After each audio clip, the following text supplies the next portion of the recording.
সিলেটে গেল ২৪ ঘণ্টায় আরও একজন করোনা আক্রান্ত রোগী শনাক্ত হয়েছেন। শুক্রবার সকাল ১০টা থেকে পূর্ববর্তী ২৪ ঘণ্টায় নমুনা পরীক্ষায় আরও একজনের করোনা শনাক্ত হয়েছে। এ নিয়ে সিলেটে করোনা আক্রান্তের সংখ্যা দাঁড়ালো ২৬ জনে।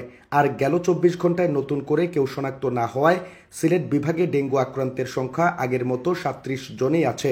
সিলেট বিভাগীয় স্বাস্থ্য অফিস সূত্র জানায়, গেল ২৪ ঘণ্টায় ২২ জনের নমুনা পরীক্ষা করা হয়েছিল। এর মধ্যে আক্রান্ত শনাক্ত হয়েছেন একজন। এখন পর্যন্ত আক্রান্ত শনাক্ত হওয়া ২৬ জনের মধ্যে ৪ জন হাসপাতালে ভর্তি আছেন। এই ৪ জনের সবাই সিলেট শহীদ শামসুদ্দিন আহমদ হাসপাতালে চিকিৎসাধীন। হাসপাতালে ভর্তি বাকিরা বাসাবাড়িতে ফিরে গেছেন। স্বাস্থ্য অফিস সূত্র জানায়, এখন পর্যন্ত করোনা আক্রান্ত হয়ে সিলেটে ২ জন মারা গেছেন। ২ জনই শহীদ শামসুদ্দিন আহমদ হাসপাতালে চিকিৎসাধীন অবস্থায় মারা যান। তারা বয়স্ক ও বিভিন্ন রোগে ভুগছিলেন। এদিকে সিলেট বিভাগে ডেঙ্গু আক্রান্ত ৩৭ জনের মধ্যে সিলেট ও মৌলভীবাজার জেলায় ১০ জন করে, হবিগঞ্জে ১৪ জন ও সুনামগঞ্জে ৩ জনের।